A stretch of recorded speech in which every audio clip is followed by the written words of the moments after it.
bundel.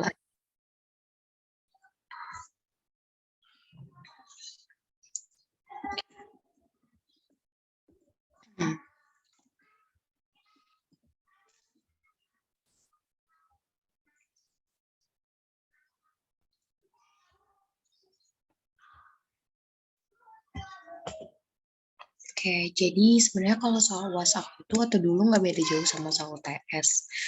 Mirip-mirip itu sih. Paling ada tambahan yang soal dari Bu Ratna aja yang tentang mutasi sama biosimilar itu ya. Nah, terus mungkin kita jawab dulu aja kali ya yang ini, yang sesuai bundel di sini.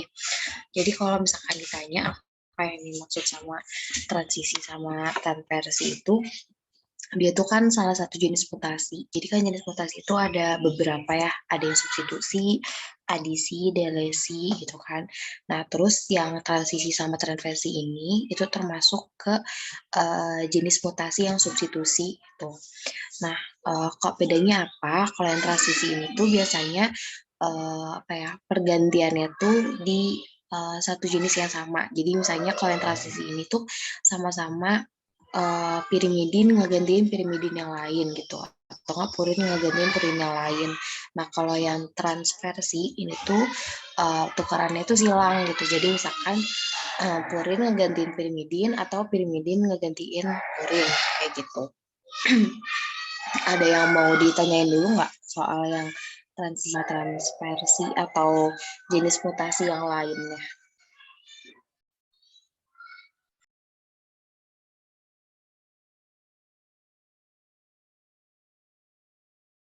Oke, aman ya, kita lanjut.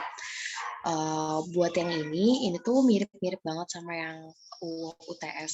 Kalian nggak tahu sih dikasih monografi atau nggak pas UTS, tapi pas aku tuh dikasih.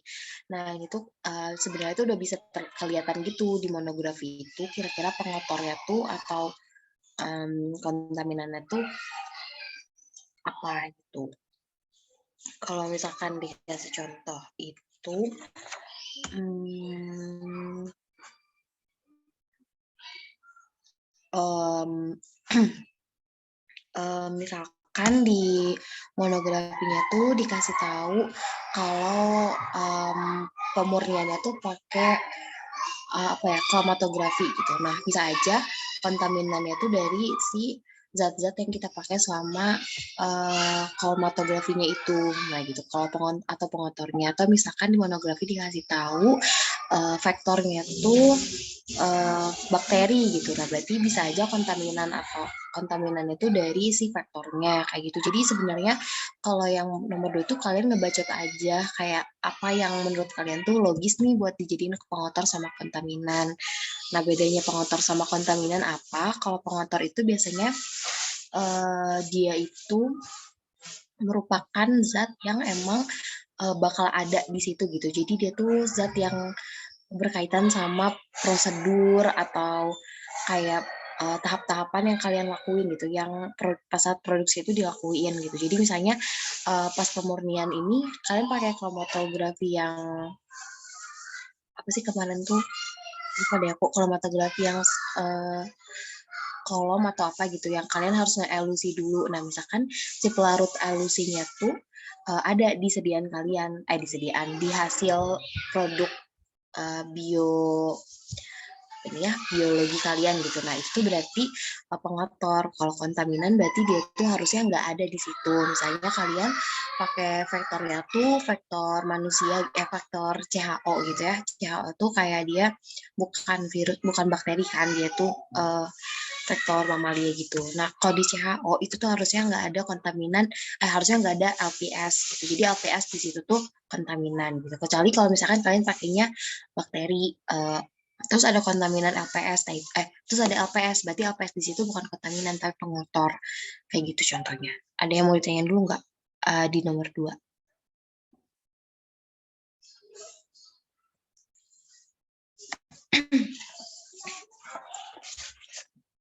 Oke, kalau misalkan ada yang mau ditanya, interupsi aja ya. Terus kalau yang menghitung jumlah asam amino, ini pasti udah bisa lah ya. Jadi dihitung aja kalau misalkan dikasihnya itu dalam bentuk nukleotida atau kayak misalkan yang AAGGG gitu, berarti kalian hitung per 3 codon. Tapi codon stopnya itu jangan dihitung, karena kalau codon stop kan dia nggak akan ditranslasi jadi protein. Kalau misalkan codon start itu baru ditranslasikan jadi metionin, makanya metionin tetap dihitung, tapi yang codon stopnya jangan dihitung. Nah, tapi kalau misalkan udah dalam bentuk singkatan-singkatan protein ya udah gampang, tinggal dihitung aja gitu kan. Biasanya ada singkatannya tuh kayak misalnya kalau tripsin itu jadi TRI atau apa gitu, atau hurufnya tuh udah bukan A C G T U lagi gitu, hurufnya tuh udah huruf lain. Nah, itu tinggal dihitung aja. Ini tuh kalau nggak salah PG sih, PG apa ya? Iya, ini tuh PG atau saya gitu. PG deh kalau nggak salah yang nomor tulis. Terus kalau produksi antibodi monoklonal tertentu, ini aku tuh lupa ya, ini aku lupa. Entah ditanyain yang kayak kemarin kimerik, atau misalnya kalau kimerik tuh berapa persen manusia, berapa persen hewan, antara itu, atau ditanyain yang kalau misalkan kalian mau ngeproduksi suatu protein terapeutik, nah tapi ini kan produksi antibodi gitu kan, protein terapeutik kan bisa antibody juga. Nah, itu urutannya apa aja antara dua itu. Aku lupa yang mana soalnya, tapi nggak secara gamblang disebutin kayak bagaimana cara pembentukan produksi antibody ini gitu. Aku tuh lupa gitu yang soal yang ini. Tapi intinya nge-review pelajaran pas yang UTS. Tuh kalau misalkan ditanyain kimerik gitu-gitu kan udah apa ya. Kalau misalkan kimerik berarti dia itu lebih sedikit tikusnya, lebih sedikit mencitnya, lebih banyak manusianya. Itu kayak kalau nggak salah tuh yang kimerik tuh 20% atau berapa persen gitu, aku lupa. Terus kalau yang humanized tuh lebih dikit lagi gitu. Manusianya lebih tinggi, persentasenya hampir 90% apa ya kalau nggak salah.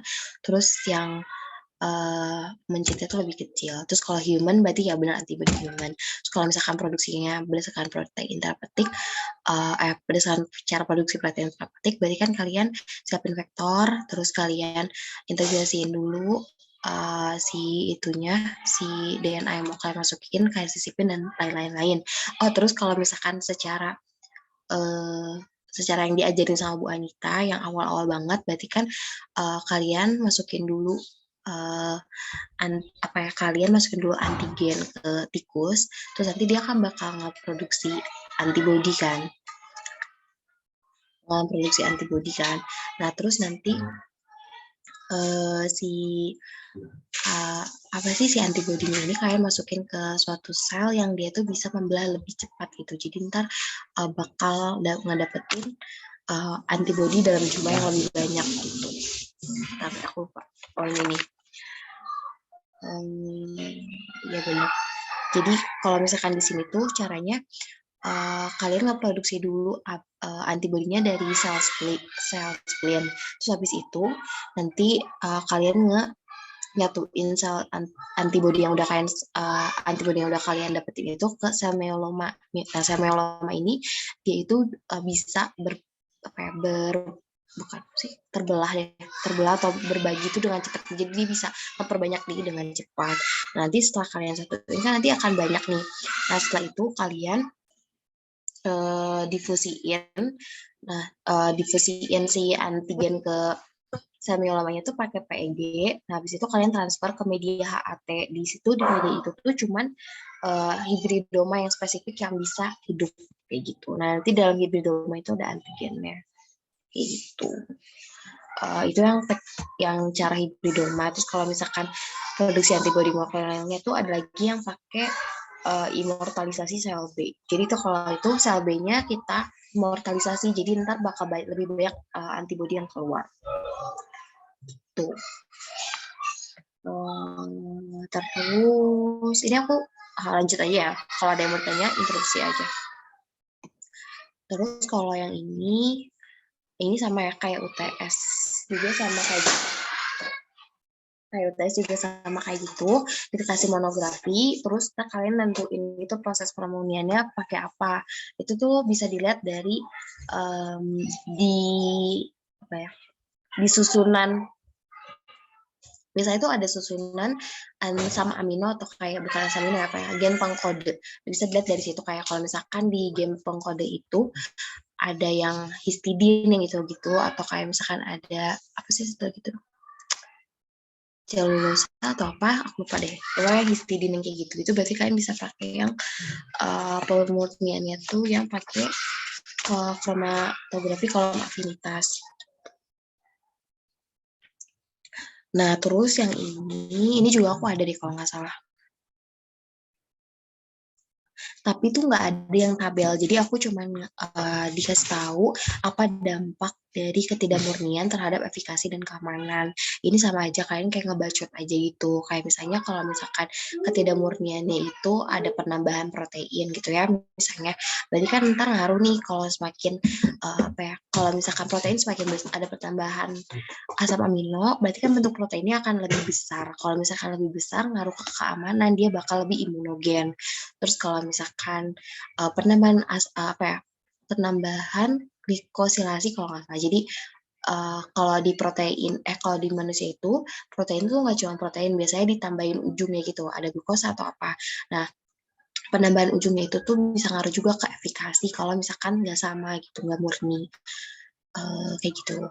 Pokoknya kalau yang ini bisa di apa ya, bisa dipakai logika aja. Kalau misalkan ada penambahan protein, berarti kan bisa jadi imunogen, berarti lebih nggak aman. Terus secara efikasi juga bakal beda gitu. Karena setiap susunan asam amino itu bakal ngaruh ke fungsi dari proteinnya gitu. Terus yang ini kalau misalkan ada perubahan urutan asam amino apakah masih biosimilar, itu tuh jawabannya enggak, karena biosimilar itu dia urutan asam aminonya itu harus sama, yang boleh beda itu cuman vektor yang digunain, terus proses downstreamnya, kondisi fermentasinya, kayak misalnya fermentasinya kalau yang produk aslinya itu pakai yang fat gitu ya, pakai yang fat, tapi kalian pakainya yang batch itu nggak apa-apa gitu. Tapi kalau urutan asam aminonya harus sama, jadi baru dikatakan biosimilar. Terus nih, kenapa pada produk biosimilar jika proses manufaktur yang berbeda dapat mempengaruhi mutu keamanan sama efikasi. Yang ini tuh juga sama bisa kalian apa ya, misalnya bisa kalian logikain aja. Kalau misalkan manufacturing kan berarti dari pemilihan vektor juga udah manufacturing kan. Nah kalau misalkan pemilihan vektor berbeda, misalnya di yang sebelumnya itu kalian pakai di yang patennya itu dia pakai vektornya tuh vektor mamalia gitu, CHO, tapi kalian pakainya vektor bakteri, otomatis kan bisa aja ada pengotor atau kontaminan gitu kan dari si bakterinya sendiri. Nah itu tuh kan bisa ngaruh ke keamanan sama mutunya kayak gitu. Jadi bisa di apa ya, kong kaling kong ini bisa di ya itu sih bisa di logikain aja. Terus misalnya dari segi fermentasi, misalnya yang itu dia pakainya yang sekali bikin gitu loh, yang misalnya dia langsung aja misalnya yang apa ya sih, lupa aku namanya, kan yang fed itu kan dia yang batch berarti kan dia nggak dibuka-buka tuh, jadi kayak kemungkinan ada pengotor untuk masuk pas manufacturing itu lebih dikit kan, sedangkan kalian misalnya pakainya yang continuous biar cepat misalnya, otomatis kan lebih bakal ada pengotoran yang kemungkinan masuk, berarti itu kan bakal ngaruh ke segi mutunya gitu atau keamanannya kayak gitu.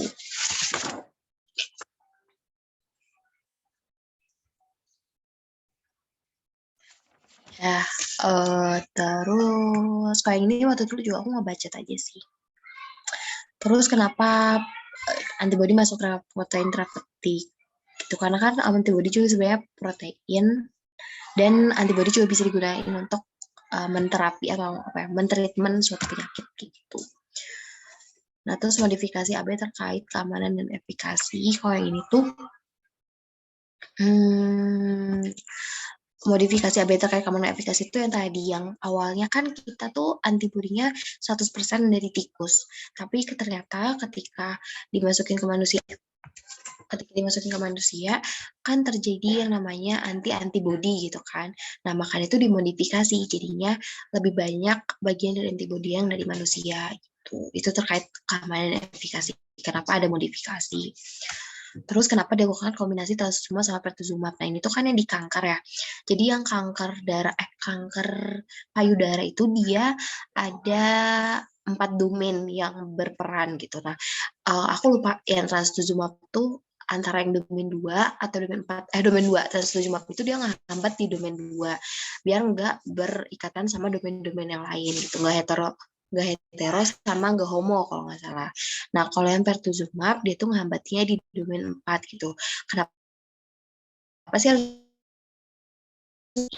cuma pakai trastuzumab? Karena ini kemungkinan untuk si sel tumor ini berikatan lagi sama sel-sel lainnya tuh lewat domain 4 gitu, HER4 tuh. Bukan domain 4, di HER1, 2, 3 gitu. Terus salah satu metode pembentukan ini tuh bisa yang tadi ya, hibridoma, terus yang immortalisasi sel B gitu. Terus apa ini? Apa kaitan antara handling dan penyimpanan terhadap kestabilan? Handling. Ini mungkin maksudnya kayak produk yang udah jadinya ya. Jadi kalau misalkan produk yang udah jadi kayak vaksin, kenapa sih vaksin itu harus di suhu yang rendah? Kenapa nggak boleh di suhu yang biasa? Misalnya kan vaksin itu isinya uh, protein atau kayak antibodi yang udah dilemahkan gitu kan. Ada yang bagian yang dilemahkan, ada juga dia emang RNA-nya atau segala macamnya. Nah, perubahan suhu itu tuh dia bisa mempengaruhi dari kestabilan si obatnya itu, si vaksinnya. Dan kalau misalkan udah ngaruh kestabilan, itu bakal ngaruh ke aktivitasnya. Kayak gitu. Terus, kalau misalkan dari segi obat-obatan, juga sama gitu. Kalau misalkan penyimpanan yang nggak benar, bakal ngaruh ke kestabilan, nanti kestabilan bakal ngaruh ke aktivitasnya. Terus cara yang benar seperti apa? Nah, kalau yang ini tuh disesuaikan sama pertanyaannya, kayak itu tuh handling atau penyimpanan untuk apa gitu. Biasanya kalau reagen-reagen itu emang harus di kulkas gitu. Karena kalau reagen-reagen itu biasa dia protein. Dan kalau protein itu kalau dia disimpan di suhu yang uh, di suhu ruangan, dia tuh bisa bisa rusak kayak gitu. Perbedaan terapi gen berbasis protein. Nah, ini tuh aku nggak belajar yang ini dan di yang aku tuh nggak keluar. Jadi untuk sisa-sisa soal UASnya itu kalian bisa belajar nih dari topik presentasi. Nah, topik presentasi itu yang muncul tuh sebenarnya nggak muncul di esai, munculnya tuh di PG. Dan pas muncul di PG itu tuh bener-bener detail. Jadi belajar presentasinya PPT teman-teman itu yang detail karena ditanya detail. Nah, waktu pas zaman aku tuh aku ditanya perbedaan antigen sama perbedaan rapid anti rapid antibody, rapid antigen sama PCR gitu. Kenapa ada dua itu dan perbedaannya apa? Disuruh jelasin. Kalau misalkan kalian disuruh jelasin yang salah, berarti kan kalau PCR itu kita secara langsung mendeteksi apakah benar ada DNA atau RNA virus corona di dalam tubuh kita kayak gitu kan. Nah, kalau misalkan yang rapid antigen kita kita ngetes apakah ada antibodi yang spesifik terhadap COVID itu di tubuh kita. Itu bedanya gitu. Terus kalau misalkan ditanya perbedaannya itu, kalau ditanya persamaannya adalah sampelnya sama-sama spesimen di dalam rongga nasal kita. Kayak gitu. Udah sih, ada yang mau ditanyain dulu nggak?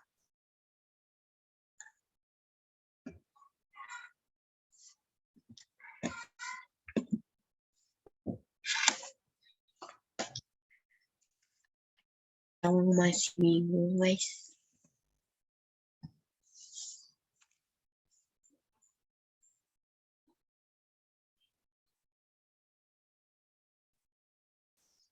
Modelan, jadi kalau model itu mirip banget sama kuis.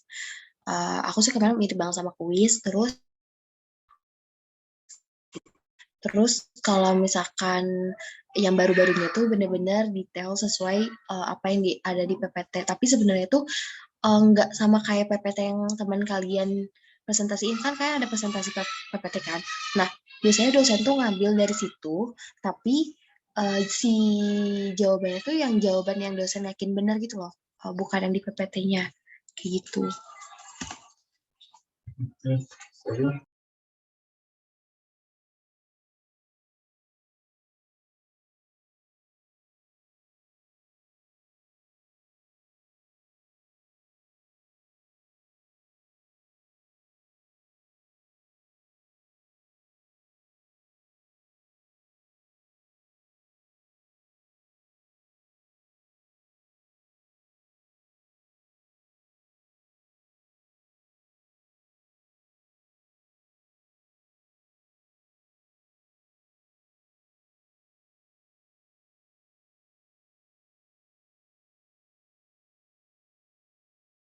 Kak, bahas kuis, Kak.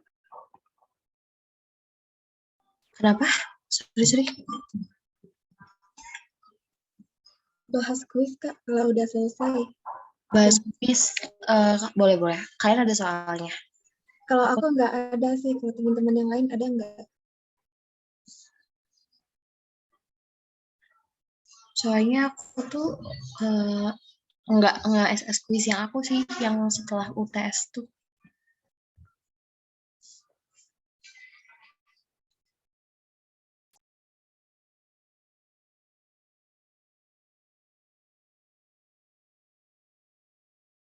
Paling kalau yang pas zaman aku tuh yang PG itu banyaknya yang pertanyaan-pertanyaan Bu Ratna gitu. Kalau yang SI itu lebih banyak yang kayak tentang PCR, antigen, aku tuh terus antibodi monoklonal, tapi aku lupa deh iya atau enggak. Tapi aku tuh ingetnya aku nulisnya yang antigen sama si swab itu, sisanya lupa. Tapi kalau PG-nya tuh aku ingatnya ada beberapa soal kuis sama soal tambahan yang tentang PPT itu. Kalau ada yang punya soal kuisnya boleh di-share screen aja ya, soalnya yang angkatan aku nggak nge-SS.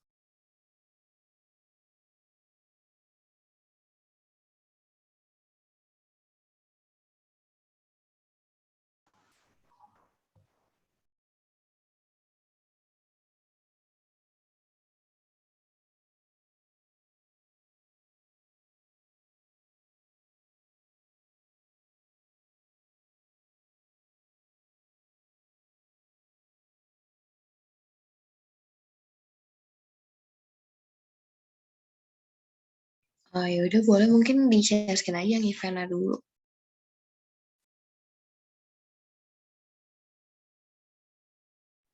Oke, Kak, bentar ya.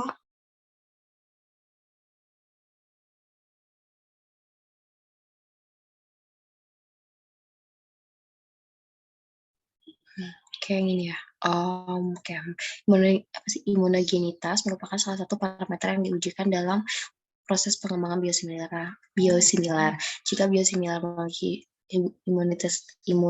imunogenitas tinggi dapat menyebabkan efek berikut ini kecuali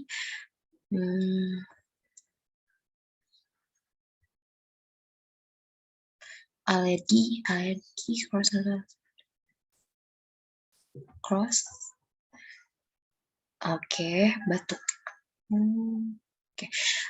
Sebenarnya ini hampir ini ya. Karena kalau alergi itu dia karena bisa aja reaksi alergi yang hipersensitivitas itu mungkin ke situ. Terus kalau yang cross neutralization of endogenous protein itu mungkin maksudnya dinetralisasi sama antibodi yang ada di dalam tubuh karena dikenali sebagai antigen gitu.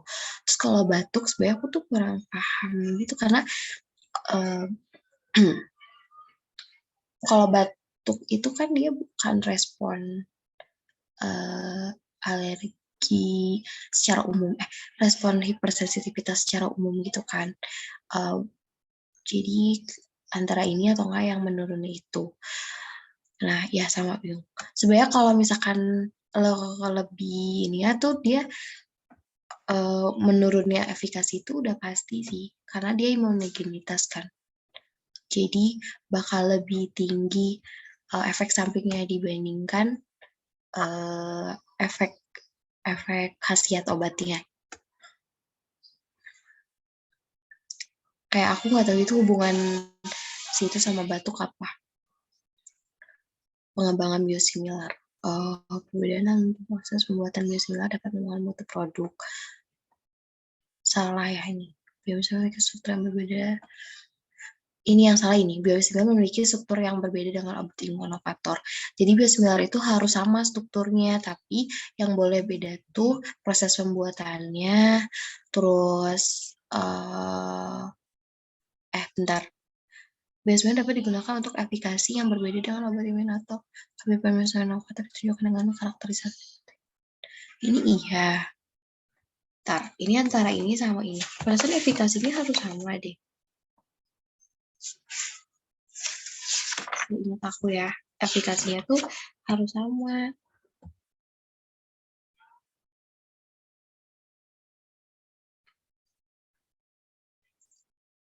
Enggak sih, enggak. Di sini kayaknya maksudnya gini, efikasi itu kan kayak khasiat dia dalam suatu penyakit kan. Jadi sebenarnya harus digunakan untuk penyakit yang sama. Tapi efikasinya tuh berefek atau enggaknya, tingkat efikasinya tuh itu bisa sesuai, itu tuh bervariasi gitu. Ngerti ya sih, efikasi.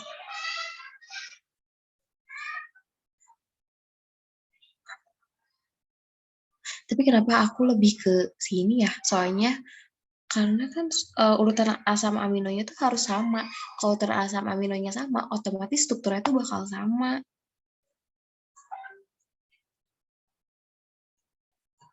Oke. Tapi emang pokoknya kalau misalnya apa sih? Tapi kalau misalkan secara syaratnya tuh dia kan urutan asam aminonya harus identik, harus sama. Terus dia harus digunain untuk penyakit yang sama dengan bentuk sediaan yang sama, kekuatan yang sama, dan pemberian yang sama, dan dosis yang sama.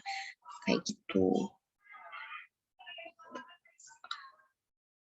Nah, tapi di sini tuh efikasi di sini tuh kayak apakah dia berefek semengefek si obat inovator atau dia masuk efikasi di sini tuh kayak mengobati hal yang sama sama yang diobati oleh obat inovator. Berarti sih efikasi di sini tuh dia tuh berefek banget gak atau kayak berefek aja atau kayak dia tuh lebih ke ngertiinnya tuh oh dia ngobatin hal yang sama nih sama yang diobatin sama obat inovator. Kayak gitu sih. Aku tuh masih nggak ngerti pendefinisian efikasi yang di sini. Jadi kalau aku bakal milih yang ini, memiliki struktur yang berbeda.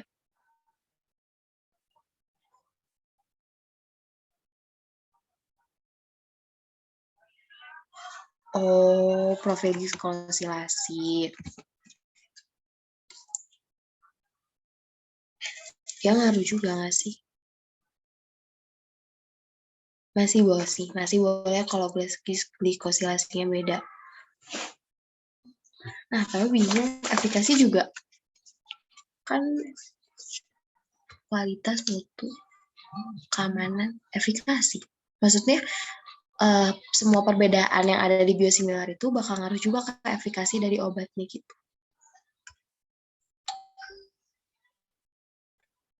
Ya udah nggak apa sih kalau kalian jawab ini kayaknya bener.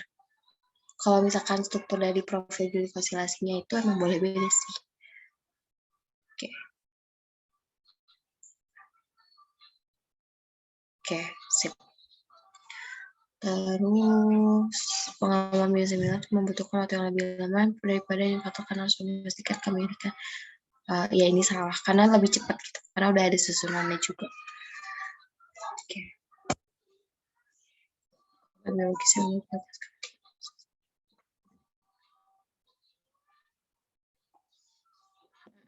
Bener yang ini.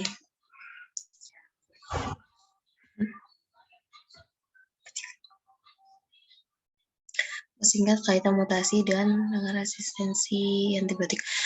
Jadi kalau yang ini tuh resistensi antibiotik itu kan ada apa ya? Ada beberapa mekanisme.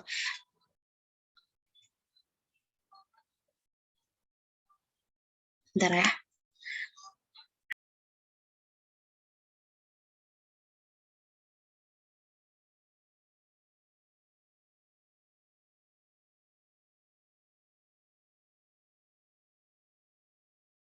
Oke. Jadi resistensi, lagi ntar ya. Resistensi antibiotik itu dia ada beberapa macam mekanisme.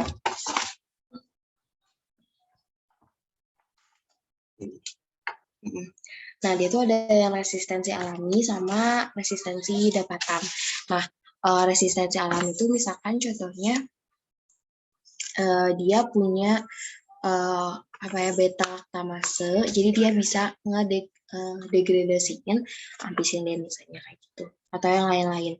Nah, ketika terjadi mutasi, misalnya awalnya nih si bakteri ini atau si virus ini, bakteri itu misalnya awalnya dia nggak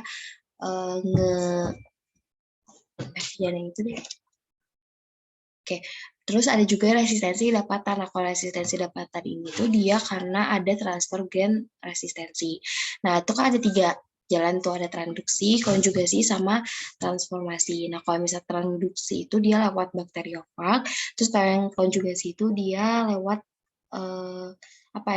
virus gitu. Jadi dia bisa transfer plasmid. Jadi kalau misalkan bakteri dia berdekatan, terus misalkan ada satu bakteri yang dia tuh udah resistensi sama suatu antibiotik. Nah, terus dia berdekatan sama satu bakteri lagi yang dia itu belum resistensi nih, terus ada bakteriofag di situ.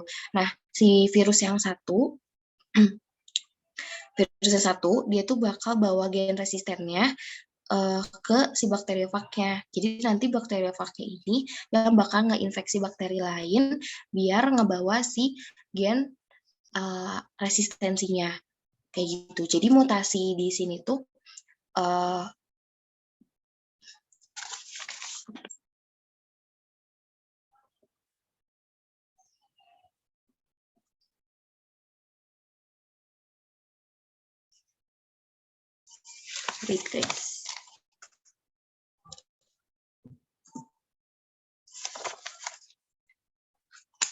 Nah, itu yang resistensi yang dapatan.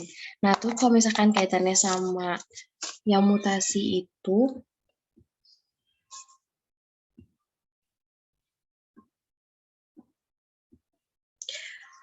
kayak ini, kita pakai ini aja lah ya, pakai logika aja. Kan kalau misalkan mutasi, ntar misalnya kita ada mutasi di salah satu gen di mikrobanya. Nah, terus dia yang awalnya misalkan nggak mengekspresikan, ada namanya MRSA ya. MRSA itu resisten methicillin. Misalkan dia nggak mengekspresikan MRSA.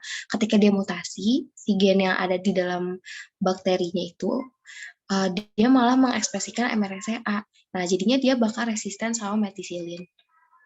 Kayak gitu. Atau misalkan karena ada mutasi di dalam tubuhnya, harusnya dia misalnya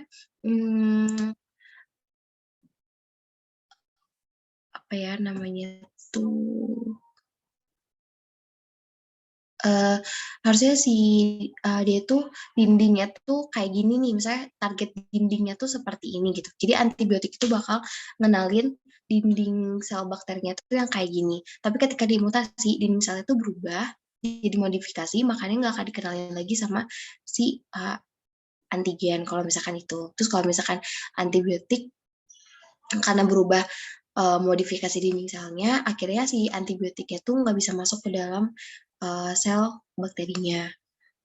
Kayak gitu. Terus misalnya, lagi ya,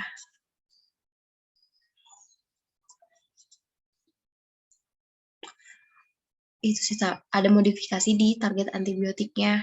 Jadi karena mutasi, hal itu nyebabin adanya modifikasi di target antibiotiknya. Makanya nanti pas antibiotiknya ke sana, itu tuh udah nggak dikenalin lagi gitu sama antibiotik.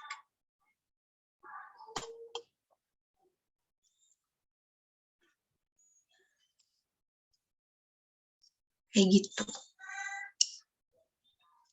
Paling nyangkutinnya antara mutasinya, kalau mau paling gampang itu ke bentuk targetnya aja, kayak misalnya kan kalau protein asam amino dia mutasi, otomatis protein yang dihasilkan beda. Kalau proteinnya itu protein struktural, berarti ntar hasil protein struktural bakal beda kan. Nah makanya bakal ada modifikasi, makanya nggak akan dikenal lagi sama antibiotik, biar gampang gitu aja. Terus habis itu asam amino sama amino.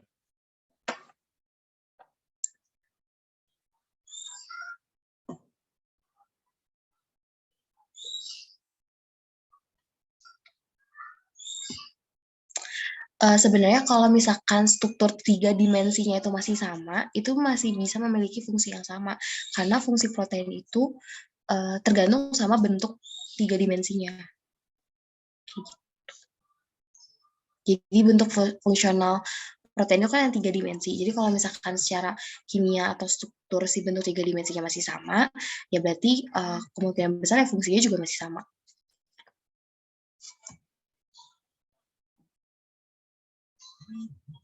Jadi mutasi itu ada yang nggak nyebabin apa sih mutasi? Iya pokoknya efek mutasi itu ada yang nggak nyebabin perubahan banget itu. Ada yang silent, ada yang missense gitu gitu.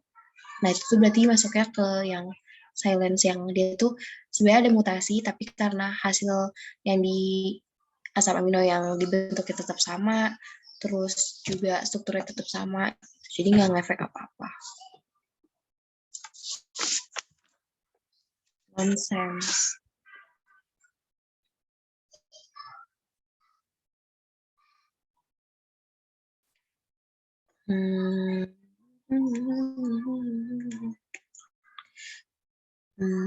Aduh, aku nggak tahu sih itu yang truncated protein itu apa. Tapi kalau nonsense mutation itu kan asam aminonya itu apa ya? Dia tuh nyebabin si gen pengkodenya tuh dikenali sebagai codon stop gitu kan. Jadi ntar bakal ngasilin urutan asam amino yang bakal lebih pendek gitu, atau enggak nantinya urutan hasil asam amino yang terbentuknya bakal beda, makanya aktivitasnya bakal beda. Ekspresi proteinnya pasti berubah. Kalau susunan asam amino menjadi lebih pendek kan berarti ekspresi proteinnya berubah. Pergeseran kerangka baca.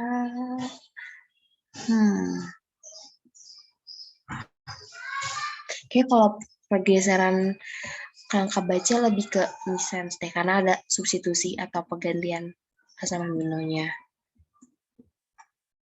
Daerah non-coding non-coding. Enggak, kalau daerah non-coding sequence-nya nggak terganggu nggak sih? Truncated. Nah, aku nggak tahu arti yang truncated protein itu. Tapi kalau yang efek nonsense mutation itu jadinya asam amino yang dihasilkan itu bakal lebih pendek gitu dari yang sebelumnya, karena gen pengkodenya tuh bakal dikenali sebagai stop codon. Gitu. Nah, aku nggak tahu kalau ini jawabannya yang mana. Udah ya.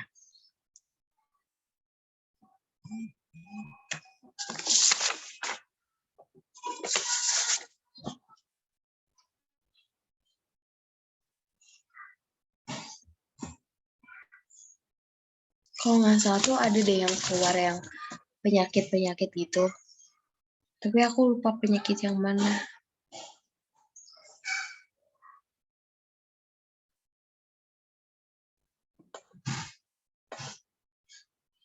Ya, kayak belajar aja lah ya. Penyakit yang berhubungan sama mutasi. Oh, sama kalau nggak salah tuh apa sih ditanya yang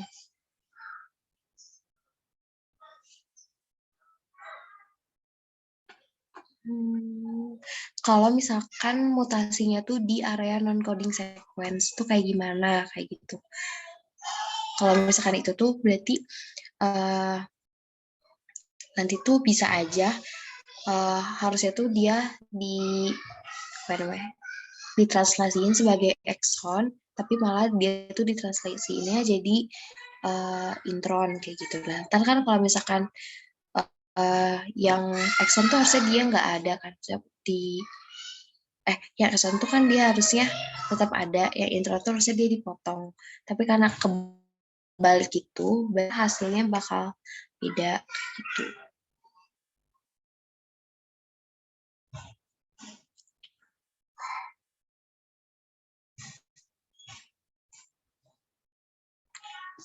Ada lagi nggak yang mau ditanyain? Mereka, maaf ya kalau misalkan aku agak lupa-lupa gitu.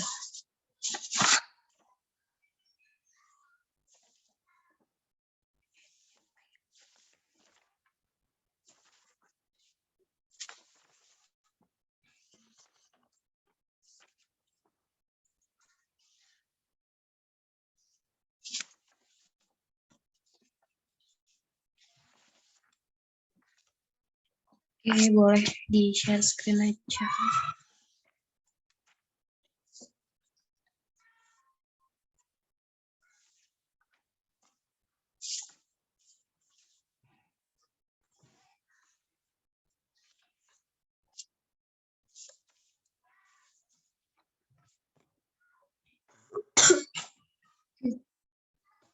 Pegang.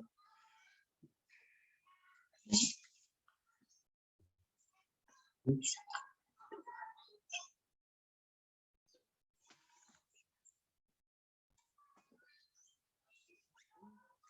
Oke, biosimilar dapat digunakan selama masa paten obat inovator habis. Ya benar. Sebenarnya baru bisa dibikin juga kalau masa paten obatnya udah habis sih. Terus hal yang harus diperhatikan dalam tahap pengembangan biosimilar adalah memastikan pemeriksaan antara uji komparabilitas. Ya. Terus jenis mutasi yang terjadi karena penyisipan atau penghapusan pada daerah coding sequence. Nonsense kan? Itu jenis kan? Kayaknya ya yang frame shift. Soalnya silent tuh efek kan. Bentar ya, aku lupain itu.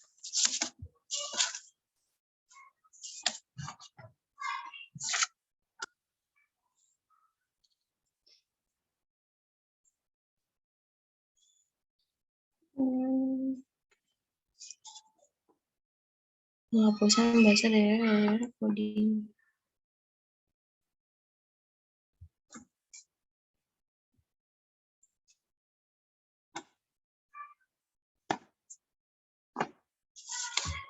Oh, aku nggak nyatet nama bagus ya. Kalau somatic mutation, kalian belajarnya apa kalau somatic mutation tuh? Di catatan aku soalnya nggak ada somatic mutation. Yang nggak bisa diturunkan. Oh, yang nggak bisa. Oh, ini tuh kayak genetik gitu ya. Misalnya mutasi di kulit. Kalau frame shift,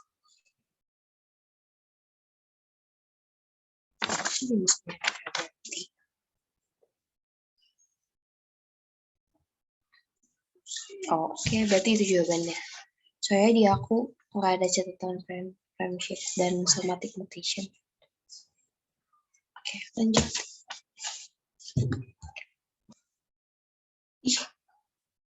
Identifikasi jenis mutasi pada protein yang dihasilkan di bawah ini.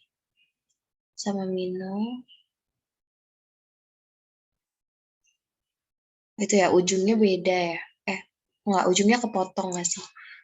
Ya, berarti nonsense mutation. Ya, karena berarti harus yang di atasnya itu, pas yang ditranslasiin ke bawah itu, dia dianggapnya itu stop codon gitu, jadi nggak ditranslasiin. Jadinya nonsense. Terus,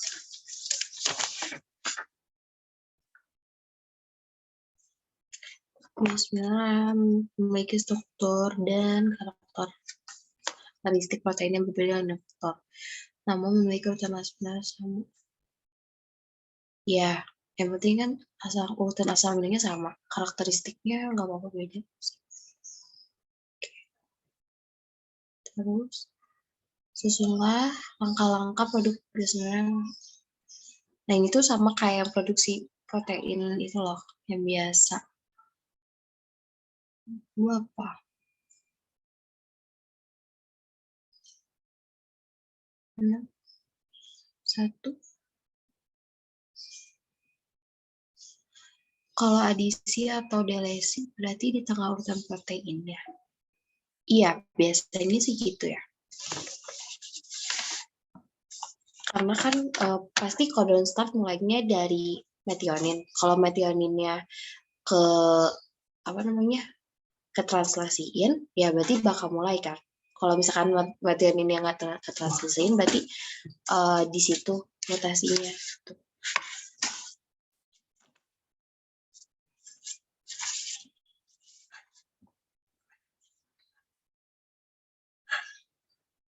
Oke.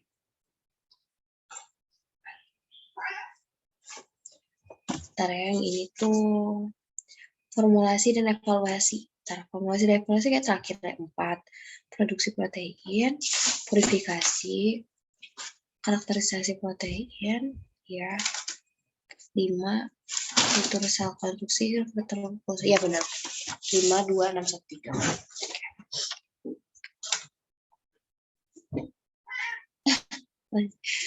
Terus lanjut nggak apa? Lanjut.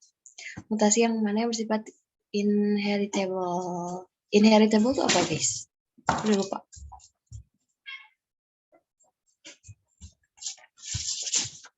Gak diturunkan mutasi pada sel vakum. Tadi kata apa? Bio yang epitel kulit itu ya.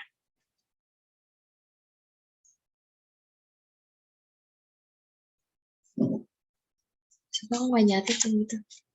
Oke, berarti yang mutasi pada sel epitel kulit jawabannya harus ya. Bukan sel vakum.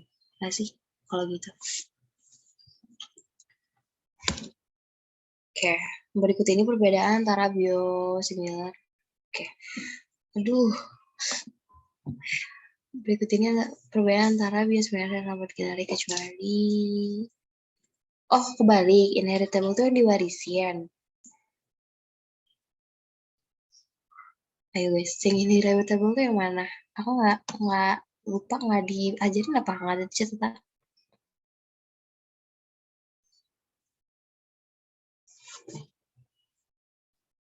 Sorry ya, kayak aku nggak diajarin yang mana yang bisa diwarisin mana enggak deh. Oke, berarti benar jawabannya yang sel ovum ya. Hah? Gimana nih? Heritable diwariskan, inheritable nggak diwariskan. Coba kita cari ya.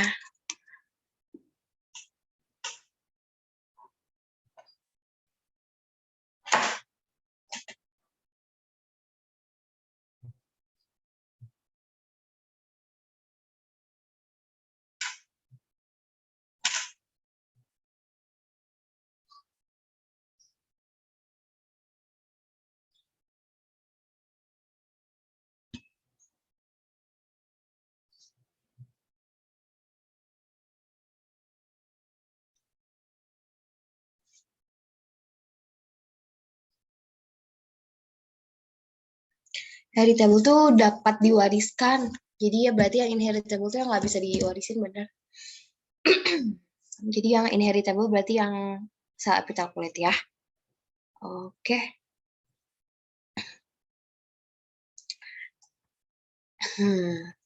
Berikut ini perbedaan antara biosimilar dan obat generik kecuali kandungan biosimilar identik dengan obat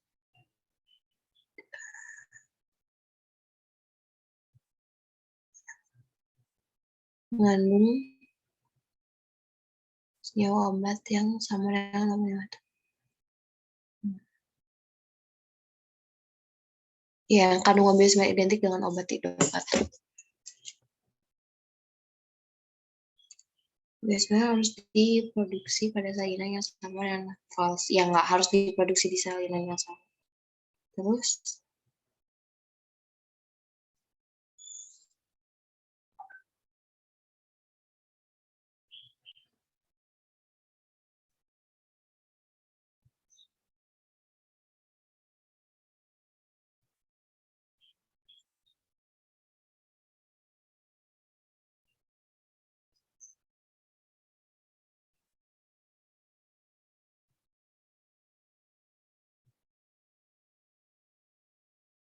Sorry guys, aku udah ngechat, sorry ya. Terus, bagian ini yang bukan merupakan keuntungan biosimilar dibanding obat inovator. Hmm, yang bukan kan berarti emang biaya produksi biosimilar lebih murah, lebih mahal nggak sih? Banyak pilihan pengobatan untuk pasien, nggak banyak meningkatkan akses pasien terhadap obat ini. Yang bukan merupakan keuntungan. Kayak biosimilar memiliki keamanan dan efikasi yang lebih baik, iya nggak sih? Karena dia lebih spesifik. Tapi bukan kan itu soalnya. Kayak yang biaya produksi lebih murah deh. Maksudnya itu jawabannya.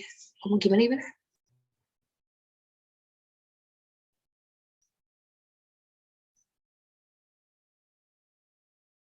Yang B,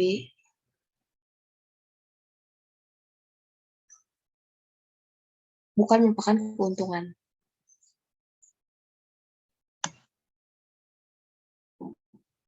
Hah?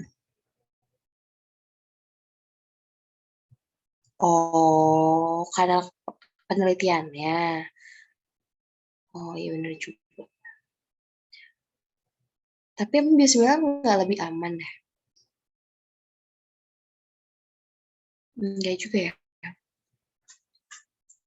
Yaudah jawabannya gitu aja. Sip, sip. Ini dibandinginnya sama obat konvensional kan. Oh, dibanding obat inovator. Oke. Sorry. Lanjut. Baca. Ini obat yang tidak masuk biosimilar. Ya, metronidazole tuh obat ini kan, obat konvensional. Oke, lanjut. Berikut ini yang merupakan aspek yang berbeda, yang boleh berbeda antara dosis ya kemurnian. Terus mutasi mutasi terjadi terutama pada satu individu dan itu lebih sering terjadi pada kurang dari 1% populasi.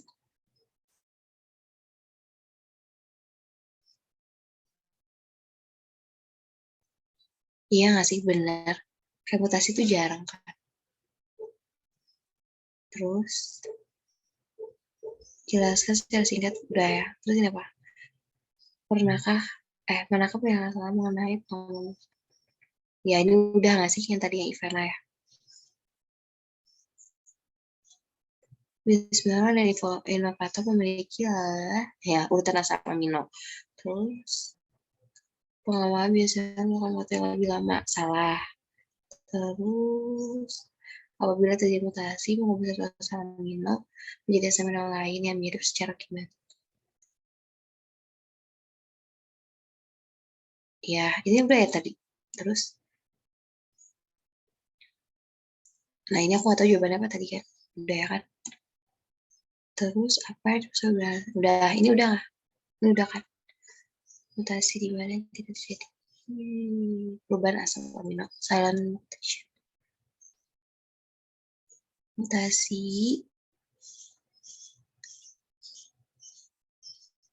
Mutasi bisa merubah ya ya nggak sih, mutasi itu bisa mengubah susunan asam aminonya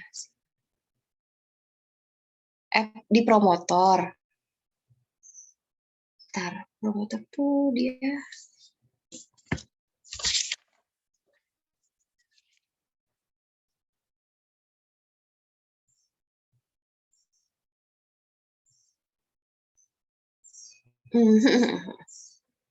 karena mutasi di promotor itu dia bisa meningkatkan atau menurunkan ekspresi gen.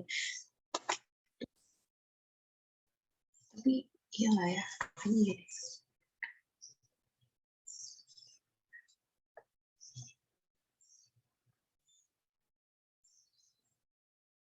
Duh, aku galau. Iya deh kayaknya.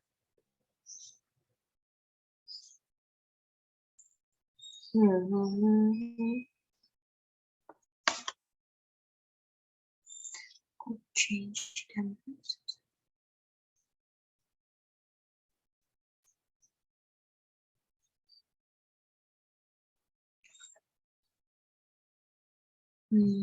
Kayaknya nggak akan ngubah susunan asam aminonya, tapi lebih ke jadi lebih dikit gitu loh si asam amino tertentu. Terus jadi ke false aja deh. Terus penggunaan sel inang yang berbeda pada produksi basura dapat menyebabkan perbedaan kecuali. Iya, iya untuk asam amino. Terus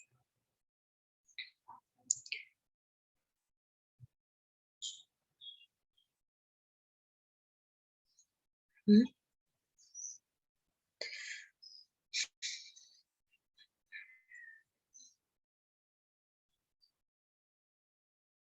Ini tuh maksudnya bawahnya tuh hasil apa ya sih?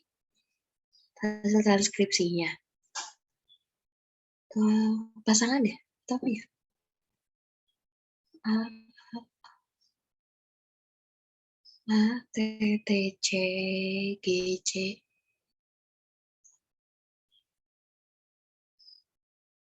Point mutation, hasil mutasi kayaknya. Kan yang ini nggak mungkin.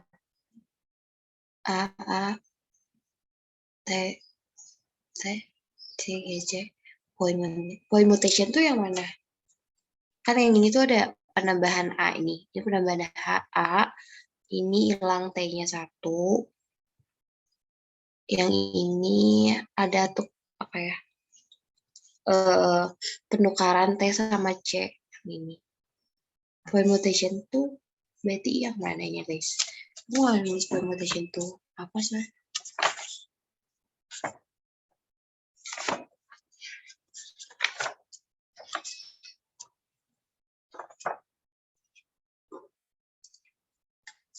Delesi atau adisi? Oke, berarti kalau misalkan delesi atau adisi, ada lagi dua-duanya, mau adisi sama delesi.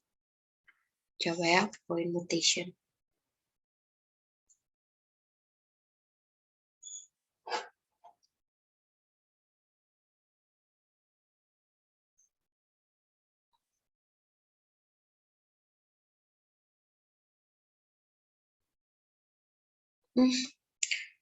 Tapi ini juga add, delete, or change. Nih.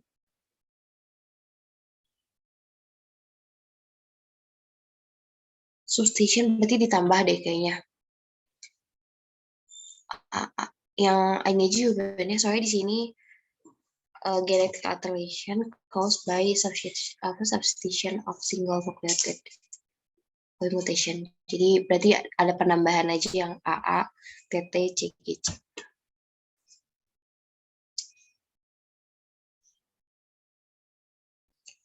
Terus ini aku dari sini.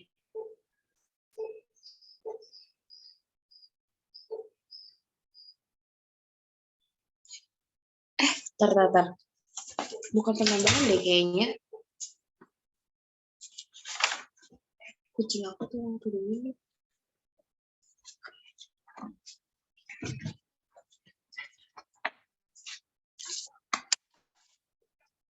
Iya banget deh. Jadi tuh di sini sebenarnya ada yang bilang substitusi. Substitusi kan berarti bisa jawaban yang ke teman kamu ini. Tapi ada juga yang bilang delesi, terus ada juga yang bilang adisi.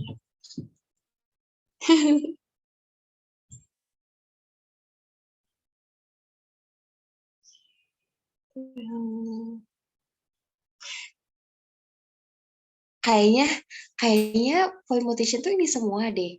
Iya, kayaknya harusnya ada kecuali. Ya benar. Iya, ini kayaknya salah soal deh. Soalnya point mutation tuh mencakup semuanya sih. Delesi, adisi, sama substitusi. Tuh. Tuh kan? Benar. Jadi kayaknya itu harusnya kecuali soalnya.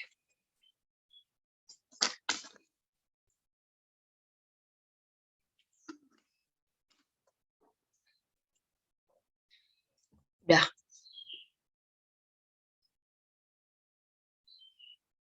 Udah ya? Oke. Oke guys. Ada lagi?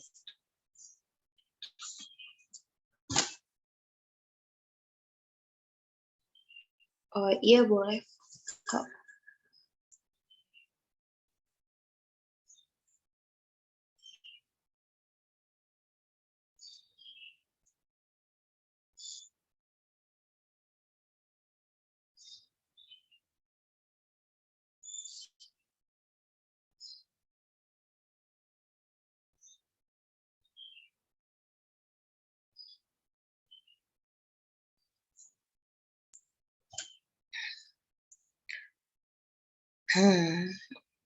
Karakterisasi dan spesifikasi. Karakterisasi berarti muncul. Tidak tepat, tidak suka karakterisasi.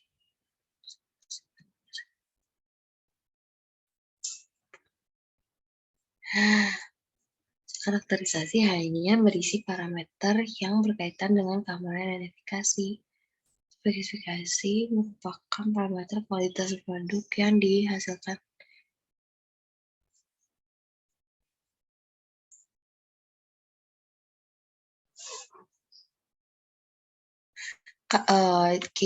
Jawabannya yang jelas bukan yang dibiruin, tapi karakterisasi yang berisi parameter yang berkaitan dengan keamanan dan efikasi.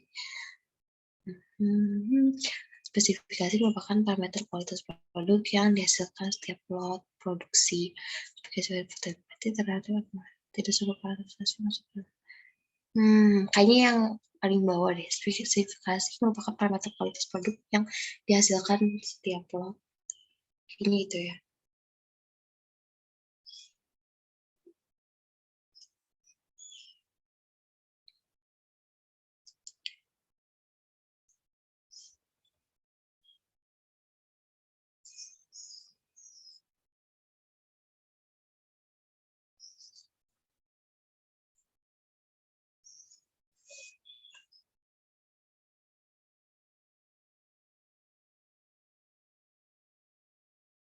Oke.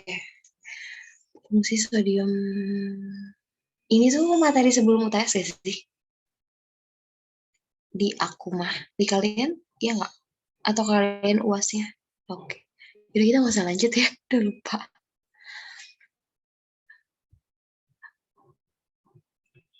Oke. Sip. Oke.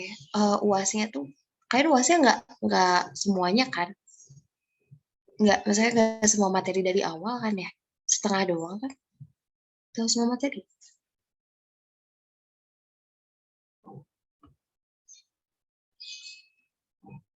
Tapi presentasinya,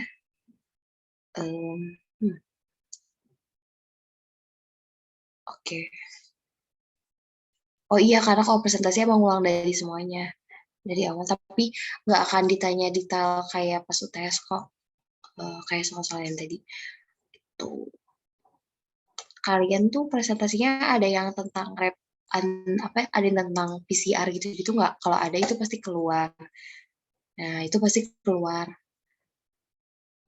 Kalau nggak satu ditanyain deh. Bedanya apa? Selainnya, pokoknya ada tetap PCR, tapi bukan di ini lagi sama antigen, apa sih gitu, satu lagi aku lupa. Oh, ini prinsip dari pengujian um, anti antigen itu. Apa sih? Ya swab antigen itu prinsip pengujiannya kayak gimana? Itu ditanyain. Itu kan pakai kayak plat ELISA gitu kan. Bukan plat, ya plat ELISA yang ditetesin, kan dia bakal maju, terus ada kontrol. Pokoknya prinsipnya sama banget kayak test pack, cuman di situ si antigen yang ditempelin itu uh, si antigen dari virusnya.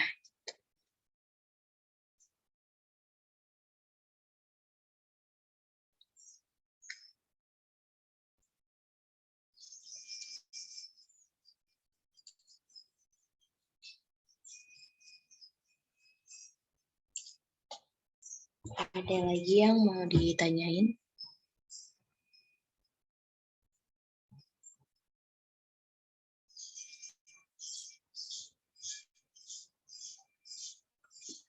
Besok ujiannya online atau offline, teman-teman?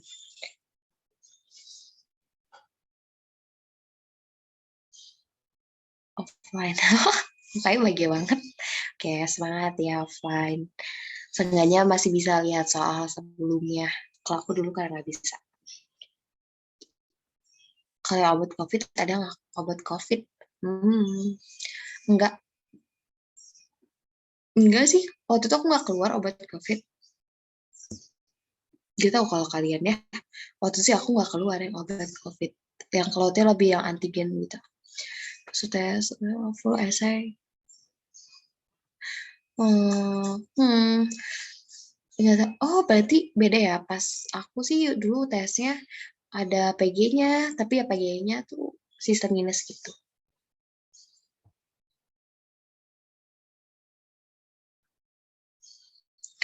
Semangat, semangat, semangat, semangat. Ya, semua angkatan pasti ada apes-apesnya lah ya.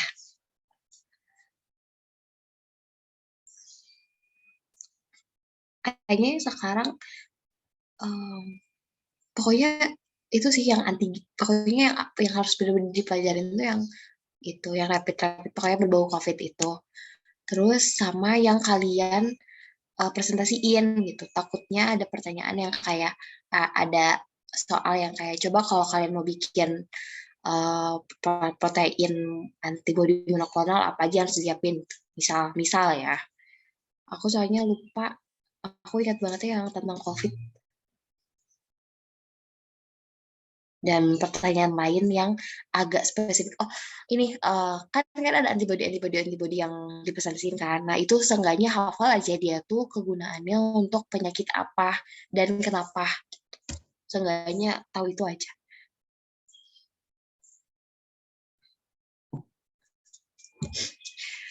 Oke, ada lagi teman-teman.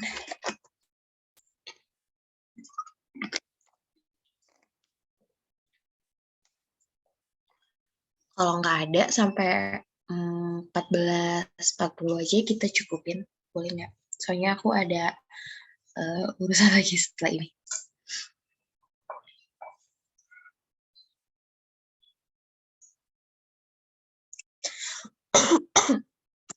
Oke, oke. Sama aku minta maaf kalau misalkan aku ada kesalahan sama kalian semua. Buminal azinan juga. Terus aku juga mau minta doanya buat kelancaran seminar dan sidang tugas akhir aku ya teman-teman. Mohon doanya semuanya. Gitu. Kalau aku ada salah apalagi yang dari aksara gitu masih dendam sama aku minta maaf ya. Kayak gitu. Amin. Semangat juga kalian UAS-nya. UAS terakhir ya besok. Tuh, masih.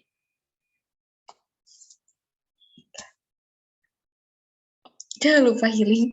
Oke, semangat ya UAS terakhir. Oke. Ya, jangan lupa healing. Tiap hari healing aku rebahan gitu. Oke, kalau gitu, kalau nggak ada yang mau ditanyain lagi, dicukupin aja ya. Maaf ya teman-teman, hari ini agak buru-buru, soalnya aku juga harus mengajar sesuatu yang lain. Kalau misalkan ada yang mau ditanyain lagi, boleh PC aja, santai. Selama nggak sampai jam 1 malam, aku tetap balas. Oke, mungkin dicukupin aja kali ya. Makasih semuanya, selamat belajar. Makasih, Kak.